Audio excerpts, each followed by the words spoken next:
Olá, amigos do Missão Educar. Estamos mais uma vez aqui com vocês para falar de educação. E nós queremos que você participe, claro. Mande o seu recado para nós aqui, a sua opinião, a sua pergunta, a sua experiência educacional que você conhece, ou que você participa também. E nós queremos transmitir isso para todos os nossos teleinternautas. Você já conhece o nosso grupo do Facebook? Vá lá no Facebook e veja Missão Educar. Participe lá também. Há muitas postagens interessantes. E você pode participar do nosso grupo, contribuindo também com as suas opiniões, com as suas notícias, para melhorarmos a educação brasileira. E hoje nós teremos um assunto sensacional aqui, na entrevista principal do programa, que é concursos públicos. O concurso público para o magistério é aquele que filtra a qualidade dos nossos educadores, daqueles que vão transmitir conhecimento para os alunos em sala de aula, também para diretores, também para coordenadores pedagógicos, enfim.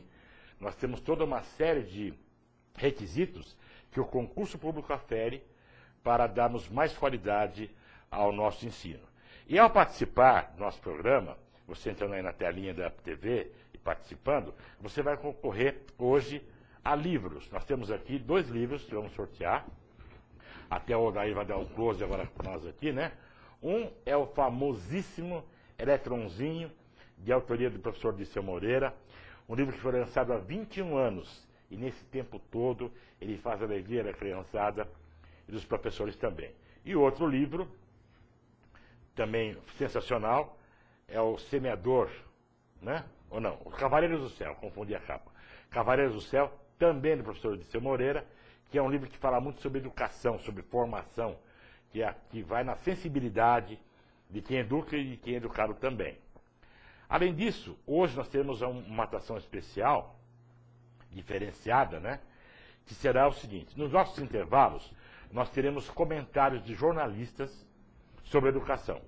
Nós teremos em cada intervalo um comentário de um jornalista que foi publicado em alguma TV importante, né? Sobre educação.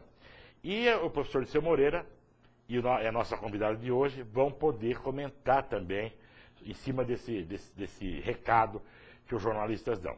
Então, obviamente, agora chegou a hora de apresentar o nosso grande mestre, professor Dirceu Moreira, que está aqui conosco para realizar esse programa com a gente. Boa tarde, professor. Boa tarde, obrigado pelo grande mestre. Se for professor, eu já estou muito satisfeito com isso.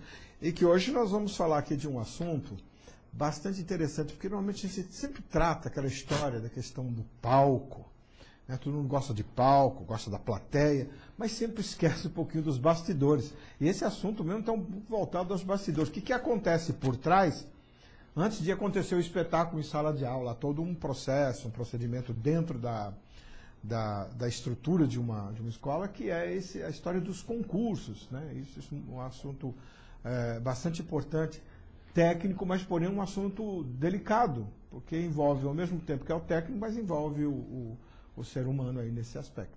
Verdade. Então, já que vamos falar de concurso público, né? Vamos apresentar a nossa entrevistada de hoje aqui, que é a professora Elijane de Andrade. Boa tarde, professora.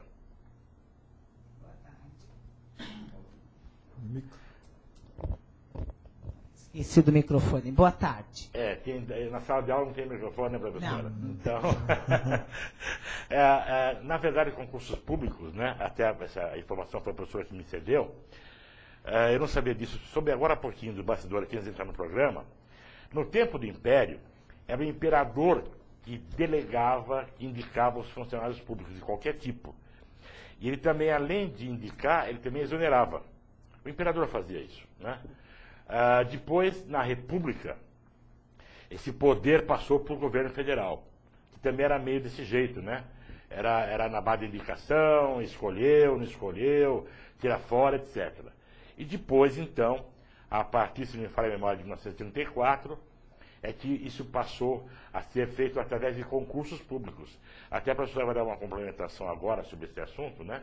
Que ela é muito conhecedora desse aspecto, e ela vai dizer até um pouquinho para nós, porque concurso público está na lei, não é que se faz porque se quer fazer. Existe lei para isso, né? E toda uma regulamentação sobre concursos públicos, especialmente para o magistério, não é, professora? Então o concurso público foi obrigatório no Brasil a partir de 1934, no governo Getúlio Vargas. E para professores, atualmente está em vigência a LDB de 96, onde está lá, né, bastante claro que o ingresso do magistério deve ser feito exclusivamente por concurso público. Então, todas as cidades devem abrir concurso público para colocar os professores nesse cargo. Agora, é claro que às vezes precisa assim, contratar alguém de última hora, de emergência, até se tem o ACT, o professor o professor temporário, né? Então, mas isso é uma coisa temporária. Tudo deve ser, todos os cargos não, professor deve ser feito via concurso público. Os demais, diretor de escola, supervisor de ensino e coordenador, cada rede, cada sistema tem a sua opção. Alguns fazem concurso também, mas isso não é obrigatório. Alguns fazem eleição, alguns são escolhidos pela Secretaria de Educação e cada rede pode optar. Mas o ingresso para o magistério é via concurso público, está na LDB de 96. Mas, professora, se o professor, então, é uma questão de legislação, é obrigatório, tem que passar por o procedimento. Nós sabemos que o diretor de uma escola é professor, nós sabemos que um coordenador pedagógico é professor, nós sabemos que os outros são professores também. Você não acha que aí há uma discriminação ou até uma exclusão, quando eles deveriam estar incluídos? Ou isso é a lei tem essa abertura mesmo? É assim que está a lei? Não entendi. Assim, o professor faz o concurso. Por que o diretor, por que o coordenador e outro não passa pelo mesmo concurso? Não é uma forma também de excluir? Isso é bastante polêmico, né? Pode ser e pode não ser, né? Você, dependendo como ele é escolhido, o diretor. Se ele for, pode ter um concurso interno, que todos os professores da rede se inscrevam, que quem tiver interesse, e aí os melhores colocados assumem como diretor. Pode ser por eleição, né? O que precisa é que o primeiro ingresso no magistério seja via concurso público. E aí cada rede vai optar por isso. Aqui em São Bernardo, recentemente, a gente teve uma alteração, né? Antes era por concurso, primeiro não era por concurso público, teve o concurso público, depois, agora no novo estatuto, foi alterado. E o grupo ficou bastante dividido. Tem gente que era a favor, tem gente que é contra. Agora, o MEC indica que não tenha necessariamente concurso público para diretor. Seja escolhido ou eleição direta, tem lugar que é eleição, tem lugar que é indicação, via concurso interno, né? Então, não necessariamente uma indicação. Porque tem que ser professor da rede, entende? Não dá para ser. Se vocês for abrir para outros profissionais de outras cidades, aí sim seria discriminação. Mas a prefeitura tem uma abertura de indicação também. Através do prefeito da cidade, dependendo também da cidade, ele tem essa... Esse é o argumento esse é o argumento utilizado por quem é contra, né, não haver concurso público para diretor, para supervisor, que é o risco de ser uma indicação meramente política, e é o grande risco de você, né, fazer com que se passem as ideias da gestão atual sem discussão. Os diretores seriam comandados pela gestão. Então, esse é um perigo que precisa tomar cuidado para não acontecer. Agora, para ser diretor, tem que ter pelo menos 5 anos de magistério, para ser coordenador também, para ser supervisor de ensino. Aliás, eu cometi aqui uma gafe, me perdoem todos, né?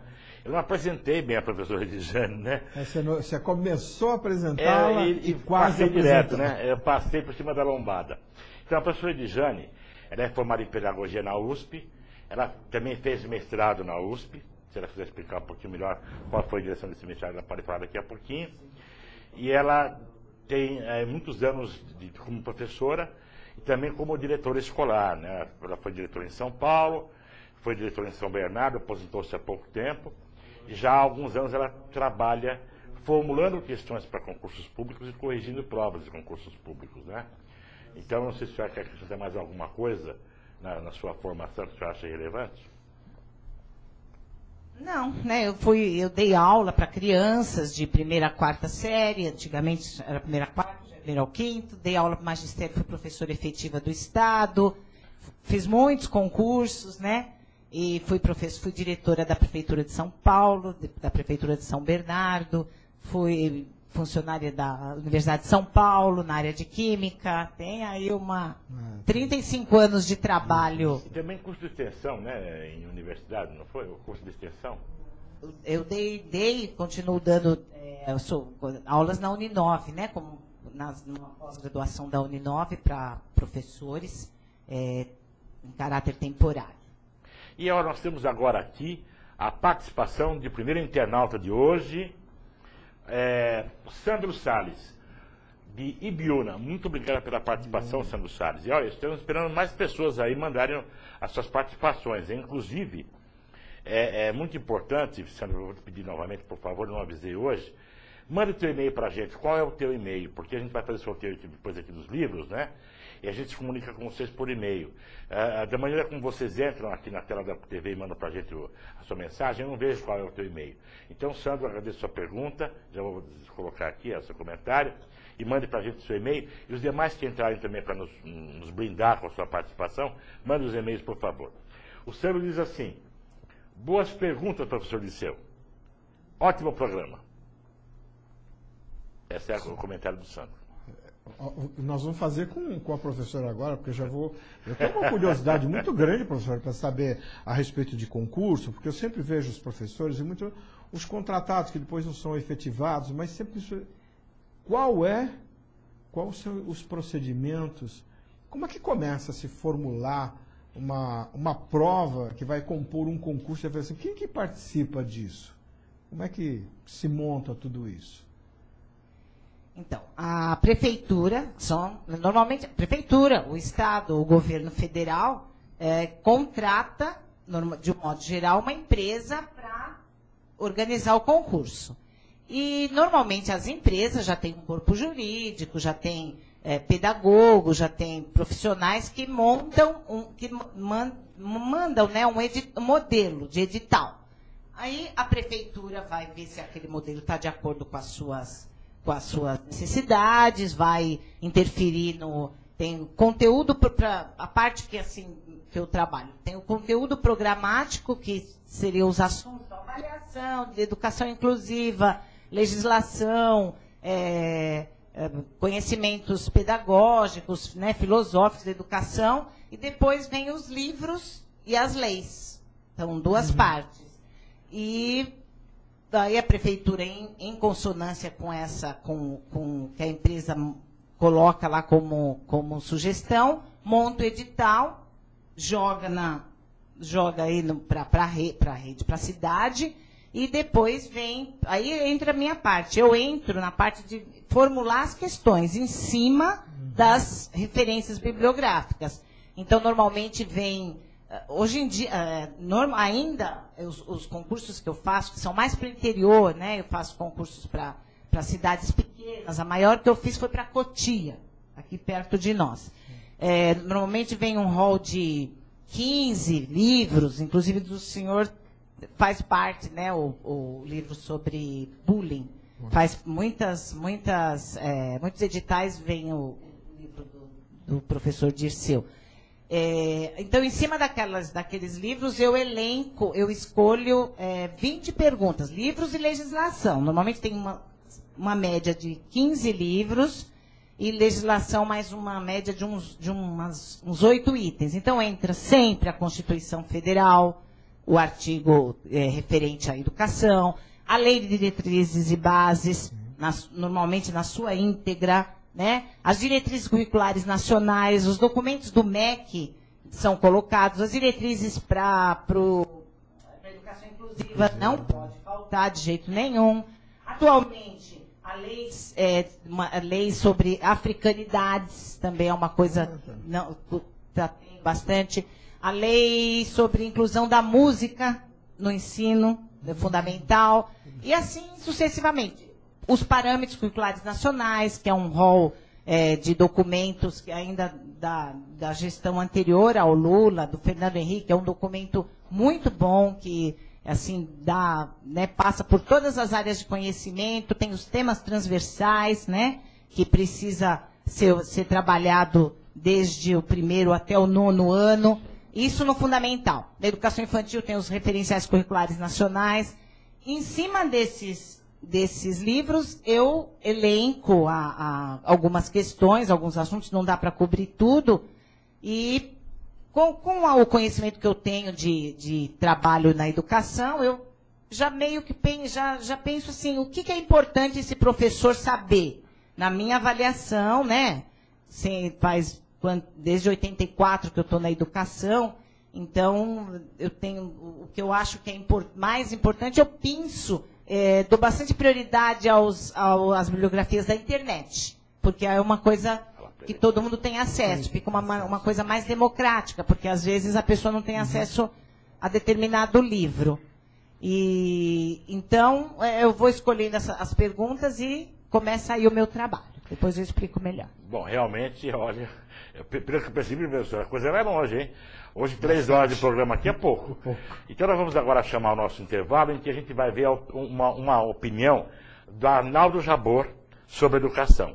Depois eu vou pedir para os professores comentarem também, ok? Já podemos soltar aí na técnica? Ok, obrigado. Educação é o tema também do comentário hoje de Arnaldo Jabor. Por que será que a educação é tão ruim no Brasil? Foi um desastre? Foi um erro dos governos passados? Foi o quê? Foi um desejo. Isso. A educação aleijada do Brasil sempre foi um desejo desde a colônia, porque a coroa portuguesa não queria que crescêssemos intelectualmente. Era perigoso.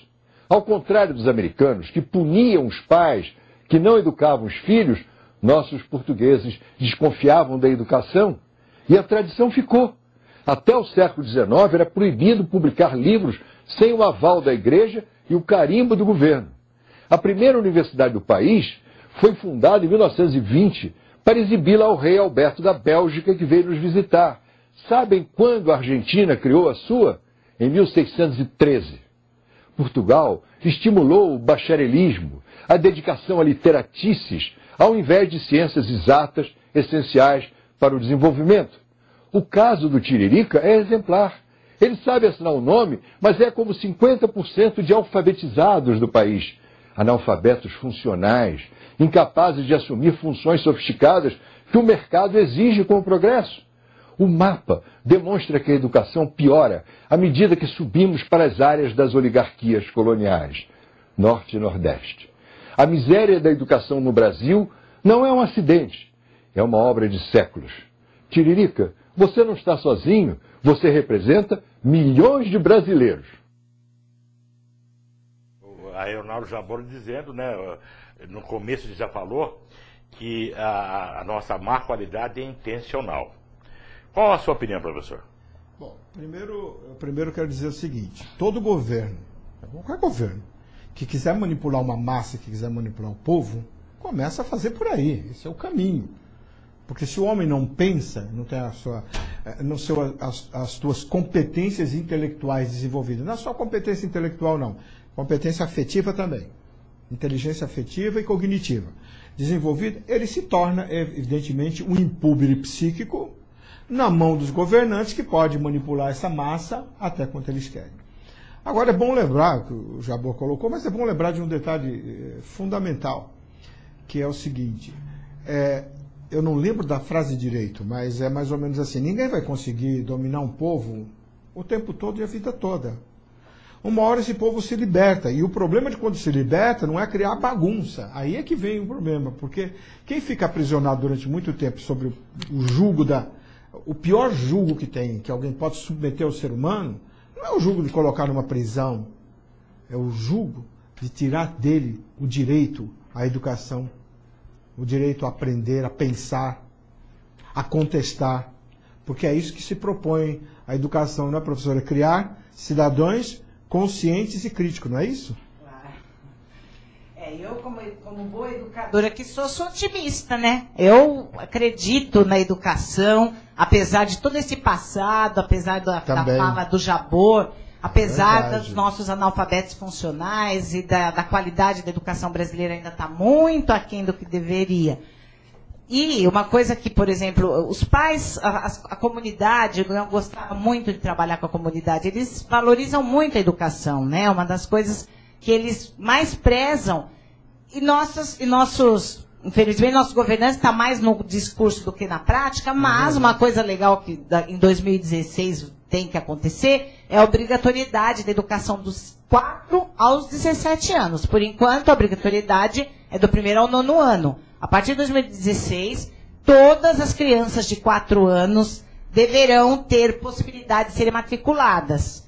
Caso não sejam, o prefeito, o governador poderá, né, vai ter que pagar por isso, até o ensino médio. Então, isso é uma prova de que a sociedade, a comunidade valoriza a escola, e a escola ainda está longe de ser substituída por qualquer mídia, né? E eu também assino embaixo o que você falou, porque, assim, apesar de tudo, eu continuo, a função até do programa Missão Educar é essa. Eu tenho certeza que o Serrano tem a mesma percepção de continuar, de ter essa fé. A nossa educação, professora, já foi comparada, você é educadora de sala de aula, tem mais experiência do que eu. Nós já fomos comparados ao que você puder imaginar no mundo. E apesar de tudo, nós temos o que nós temos no Brasil, já fizemos o que nós fizemos, e não teve país no mundo, nenhum no mundo, que fez o que o Brasil fez. A inclusão de todas as raças que nós temos dentro do nosso país. E isso é educação. Isso é um povo que não, tem que ser respeitado por aí. E tem mais. Nós não temos que só receber gente aqui para nos ensinar, não.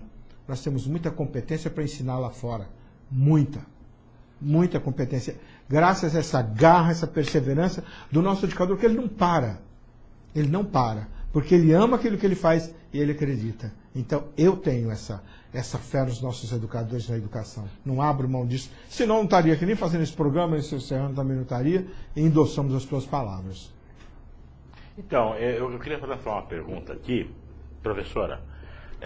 A gente sabe que cada concurso é cada concurso, você não pode repetir as questões, né? Tem que ser uma surpresa total para quem está prestando. E isso deve dar um grande trabalho, não? Formular questões.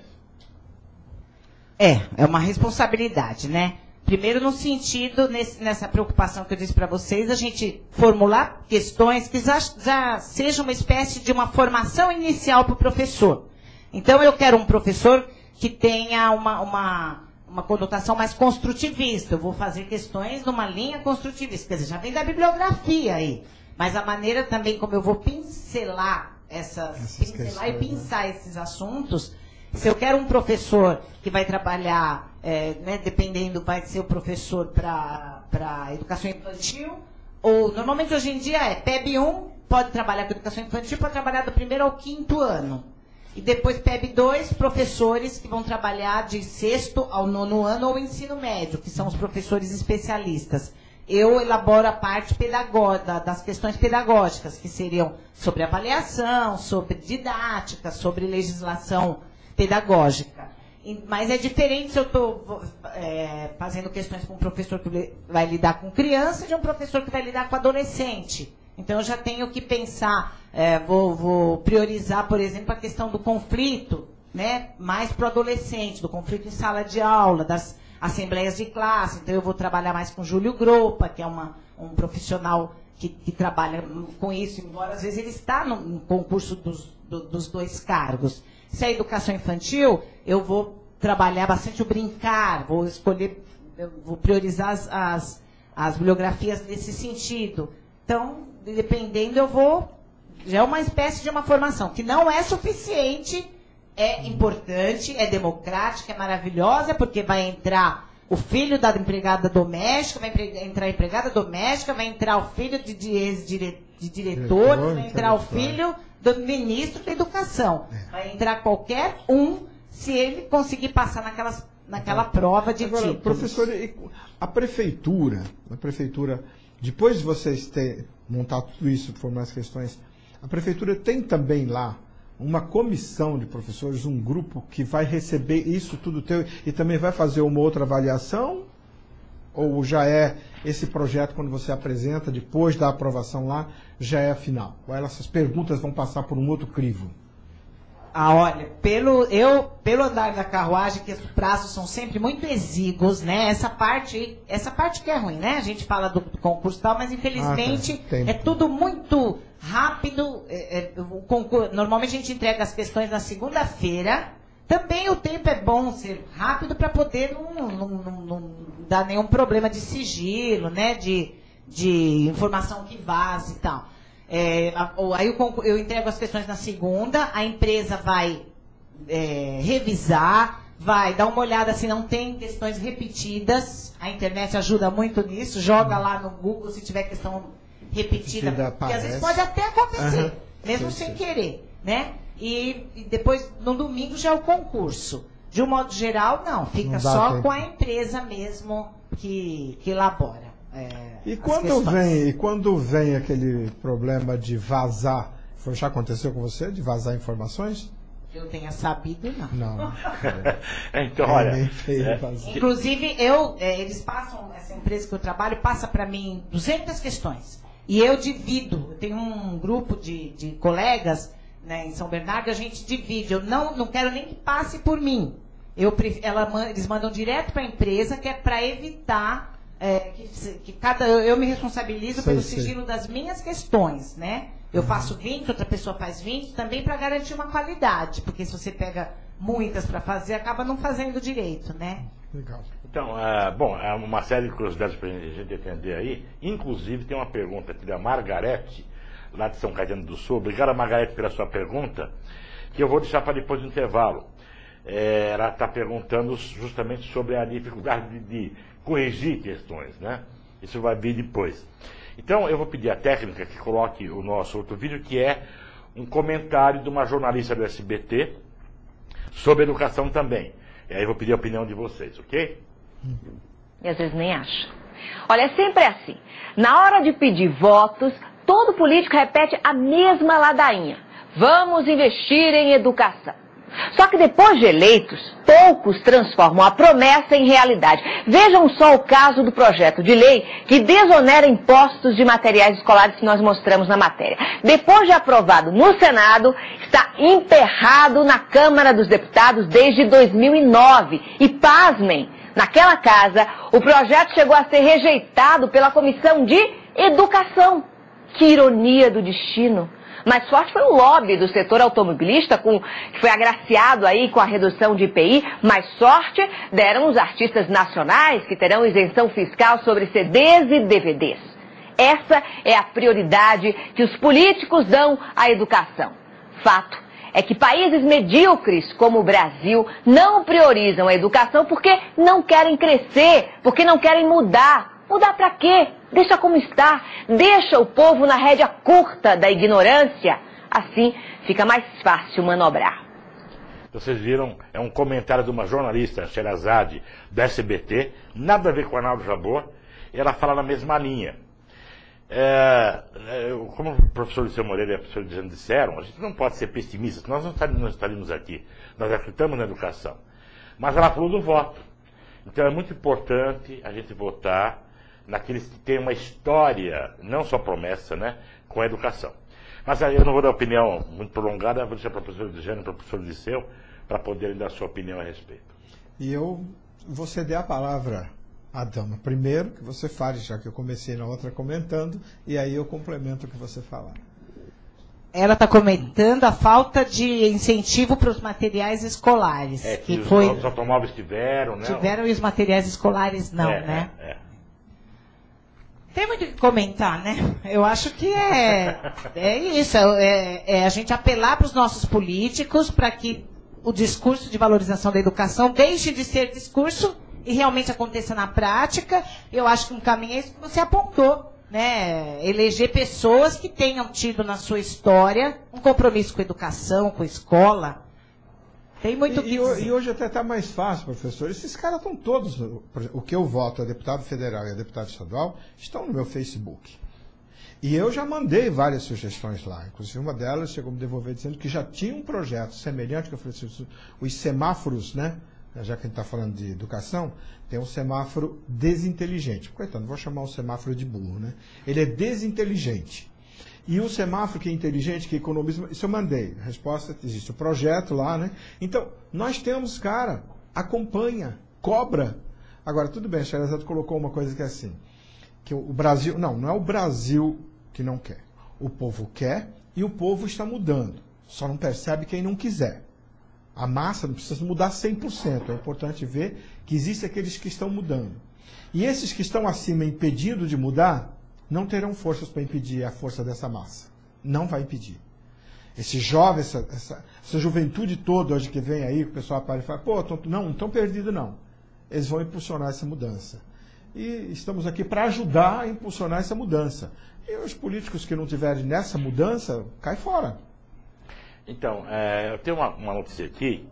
A gente está com o tempo correndo rápido hoje, mas eu vou dar notícia porque nós não somos pessimistas, né? Então, os calouros aprovados no vestibular agora da FUVEST para os cursos oferecidos pelo Instituto de Matemática e Estatística da USP, o IME, eles participaram de uma ação de doar cabelos cortados durante o trote para a entidade Cabelegria, que produz perucas para crianças com câncer. Poxa. Então, os calouros cederam cabelo, né, que os veteranos cortaram, mas para dar para essa ONG que faz peruca para crianças com câncer. E quem quiser doar, não precisa ser calouro, não precisa ser veterano, nada, cabelo, a partir de 10 centímetros de comprimento, ache no Facebook o Cabelegria. De repente, você tem cabelo aí sobrando, no meu caso, você pode doar, eles vão fazer muito bom proveito. Estamos recebendo. Não é? Estamos recebendo. Estou recebendo, né? Ok? Bem, então, agora respondendo a pergunta da Margarete, né? Que ela perguntou do São Caetano, professora. Ela está perguntando assim, eu não sei se você já respondeu a questão do professor. Depois dessa questão respondida, ela está perguntando sobre a dificuldade de se analisar as provas que foram feitas, né? Para que haja a correção das provas. Normalmente, os concursos para professores são de múltipla escolha. Então, é o gabarito, é o computador, não tem muito o que questionar, né? Tem os recursos, quando os candidatos discordam da resposta, ou quando não há a averiguação necessária e vai uma questão com algum erro, ou duas respostas. Então, tem todos os concursos, depois que sai o resultado, você tem 2, 3 dias para entrar com recurso, e aí a empresa manda para quem elaborou a questão para ver se esse recurso tem sentido ou não. Agora, quando a prova é dissertativa, que são muito poucas, eu só fiz uma cidade, né, porque é uma coisa muito custosa mesmo, existem alguns parâmetros que a gente pega, né, de coesão textual, de desenvolvimento, de conhecimento do conteúdo, e aí a gente vai fazendo uns parâmetros e corrige as questões, também joga no gabarito para poder fazer a leitura, e fica realmente... Mesmo uma dissertativa, quando você tem tem uma dissertação, uma redação, por exemplo, você joga e tem um gabarito... porque você coloca, por exemplo, para coesão textual, você soma de 2 pontos. Para desenvolvimento, existe lá uns itens, e aí a gente tem que jogar no gabarito para poder ir à leitura, porque são milhares, né? Alguns milhares. Essa é a fase talvez mais difícil. Né, você joga, mas a avaliação acaba sendo subjetiva. Mas como eu, assim, uma coisa que eu e minha amiga corrigimos uma vez umas provas, e eu disse para ela, você corrige todas desse cargo, eu corrijo todas de outro cargo, porque assim não fica 2 pesos e 2 medidas, porque realmente uma parte subjetiva tem. Se várias pessoas corrigirem, eu acho que o erro é maior, né? Agora, eu sozinha vou corrigir e vou ter sempre o meu parâmetro de avaliação igual para todos. Como se fosse por categoria ali. Então você não vai ficar, por exemplo, corrigindo provas variadas, mas de um segmento. Então o professor disso, daquilo. Também tem uma forma diferente de pensar, né? Isso é legal. E aí você minimiza um pouco, né? Agora, não tem jeito. Um pouco de subjetividade vai ter, né? E o índice de aprovação? Agora pegou, hein? Então, existem dois tipos de aprovação, né? Quando é 50, pode ser 50% da prova, que aí, por exemplo, o Estado de São Paulo costuma fazer umas provas que um quarto das pessoas passam.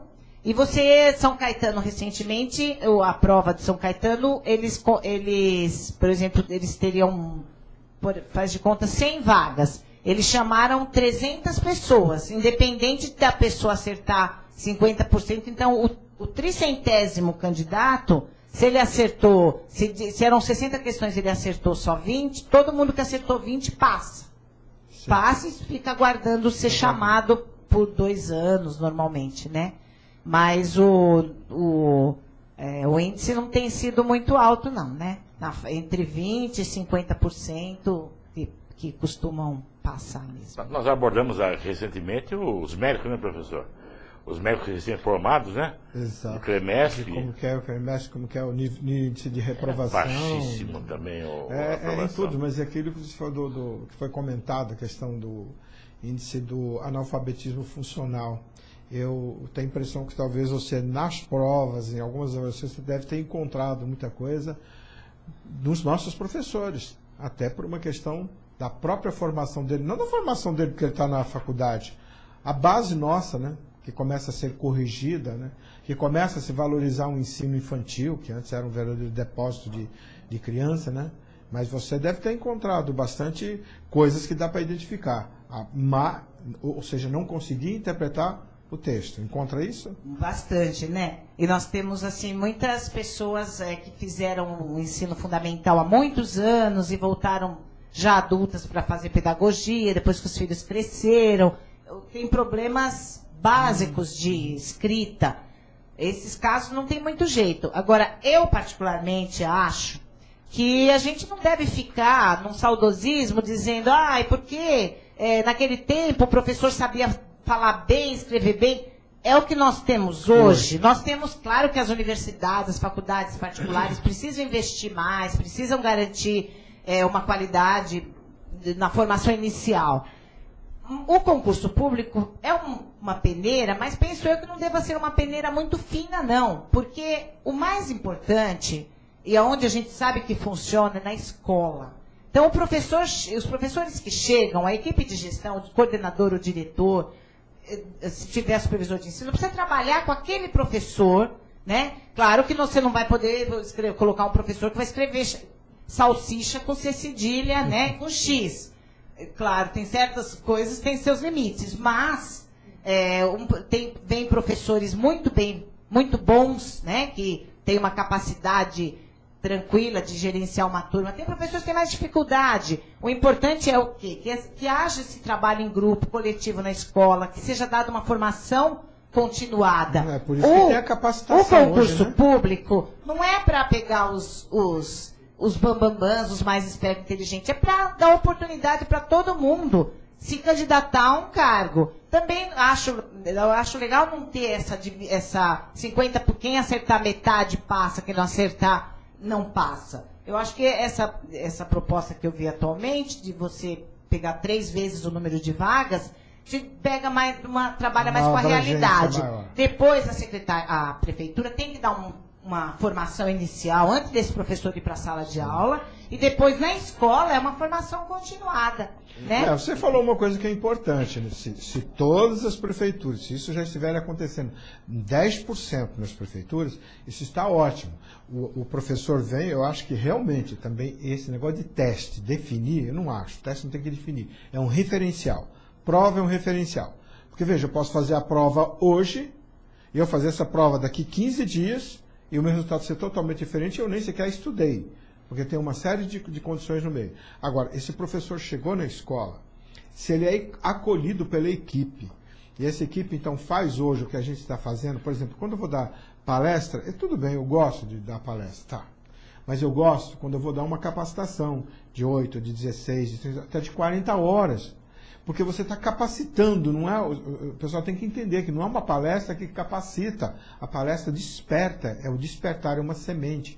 E essa capacitação vai colocar esses professores, quando chegam, se estiverem fazendo isso, não vou dizer turma, 10% eu já estaria muito satisfeito. Você percebe que pelo menos uns 10% de prefeituras acolhem esses novos professores e capacitam-os antes de ir para a sala de aula, não é só no pedagógico, não, mas no comportamental também? Então, desculpe interromper, mas o senhor Cronos, né? Ah, o Cronos. Ainda bem que nós temos ele, né? Ele é complicado, né? Então, nós vamos agora, daqui a pouquinho, para o intervalo, mas eu vou ler a participação de uma internauta aqui. É um comentário também que ela faz. E após isso, eu vou pedir para a técnica soltar o filme que a gente tem o terceiro comentário, para a gente poder falar também da educação, na opinião de um terceiro jornalista. Quem nos manda a sua mensagem é a Tânia Maria de Campinas. Muito obrigado pela participação, Tânia Maria. Nós já tivemos aqui, hoje já 3 participações de cidades muito diferentes, né? Então, ela fala assim: com o tanto de corrupção que enfrentamos no Brasil, com certeza a alienação no Brasil é proposital. Se todos soubessem dos direitos e corressem atrás de fiscalizar o trabalho dos nossos governantes, já teria acontecido uma revolução aqui no Brasil. Aquilo que o professor falou agora há pouco, né? Então a gente vai agora, obrigado pela participação, vamos agora chamar no nosso intervalo o comentário de mais um jornalista para a gente verificar o que eles pensam a respeito da educação brasileira. Aqui no estúdio, Alexandre Garcia. Alexandre, essa discussão é crucial porque trata aí dos desafios da educação, não? Desafios que ainda estão esperando por nós. Nós ouvimos há pouco a especialista fazendo comparações com o Chile. Pois Chile, Argentina e Uruguai resolveram seus desafios em educação há 150 anos. Nós ainda não entendemos que sem educação não há salvação. A consequência é o amadorismo, o improviso, como se viu aí na visita do Papa, né? Na minha geração, o curso médio tinha a opção entre o clássico e o científico, já encaminhando o jovem para um ramo do curso superior. E a escola pública, o grupo escolar, entregava todos iguais, pobres ou ricos, não importava a cor da pele, para o ginásio. As professoras eram formadas por, em geral, excelentes escolas normais, que exigiam muito na didática, na psicologia, na pedagogia. No país da quantidade, ficamos repetindo ambições num mundo que avança fundamentado na qualidade da educação. Um professor da Universidade Federal de Viçosa me contou que, quando fez doutorado nos Estados Unidos, há 30 anos, 90% dos colegas dele eram chineses. Era a China se preparando para os saltos que tem realizado. Aqui, os jovens de junho clamaram por prioridade para a educação, o que significa currículos de excelência, folha de pagamento de excelência para estimular a formação de professores de excelência. Esse é o caminho sólido para, a longo prazo, um PIB de excelência. Juliana. Obrigada, Alexandre. Chico, Renata. E eu lembro que ele falou, não sei se vocês perceberam, que há 30 anos atrás, a maior parte dos colegas do professor de Viçosa, fazendo doutorado nos Estados Unidos, eram chineses. E a China está aí hoje, assim com os Estados Unidos, como a maior economia do mundo. Professor. Eu dou de cara um recado para os nossos jovens que estiveram na rua esse tempo todo clamando por vários itens, entre eles a educação. E eu conclamo eles novamente a estarem frente a frente em todos os estádios, porque eu não sou contra os estádios nem contra o futebol. Eu acho que nós podemos ter belos estádios, como nós temos, mas belos hospitais, belíssimas escolas, não tem problema nenhum.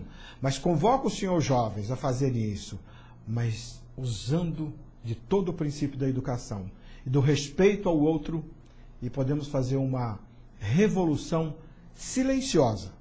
A educação não faz uma revolução de bagunça, a educação faz uma revolução de silêncio, porque a sabedoria determina que o homem seja coerente e seja um cidadão participativo. Professora. O Alexandre Garcia falou de aumentar os salários, né? Dos professores. Realmente é fundamental, né? Aumentar o salário porque, né, o professor tem uma expectativa precisa ser, né, uma pessoa que tem acesso à cultura, é uma pessoa que precisa aí estar se informando sempre, e realmente com esse salário é difícil. Mas não adianta só aumentar o salário, são várias frentes.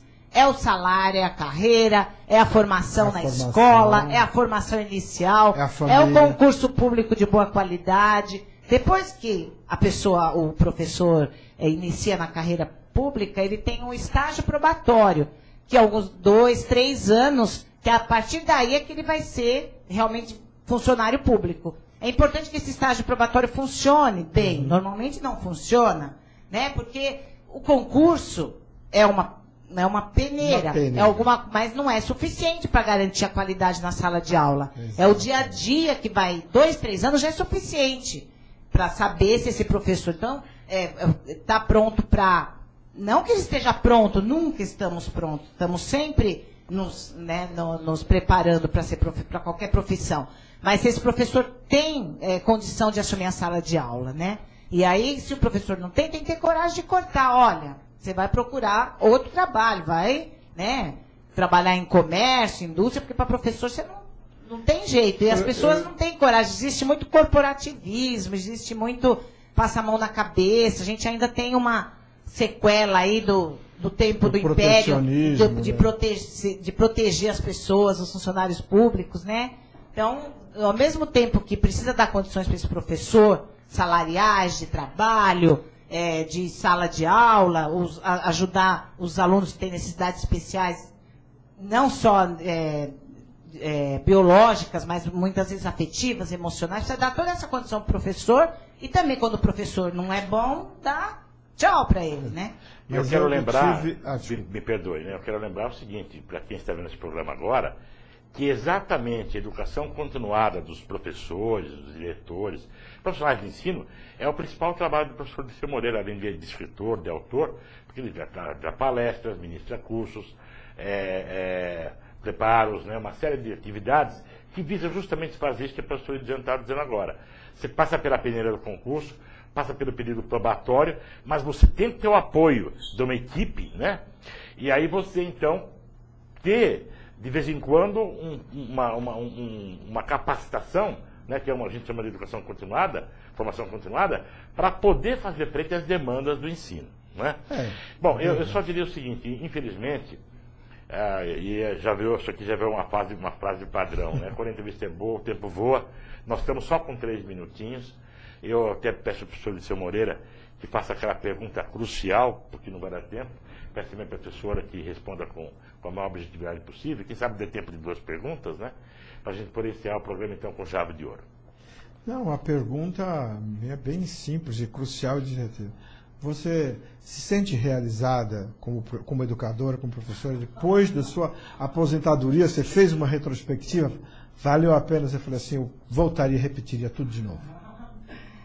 Todo mundo sabe que valeu, que eu acho que valeu, né? Eu vim da área de química, larguei a área de química porque eu gosto muito de escola, gosto muito de educação.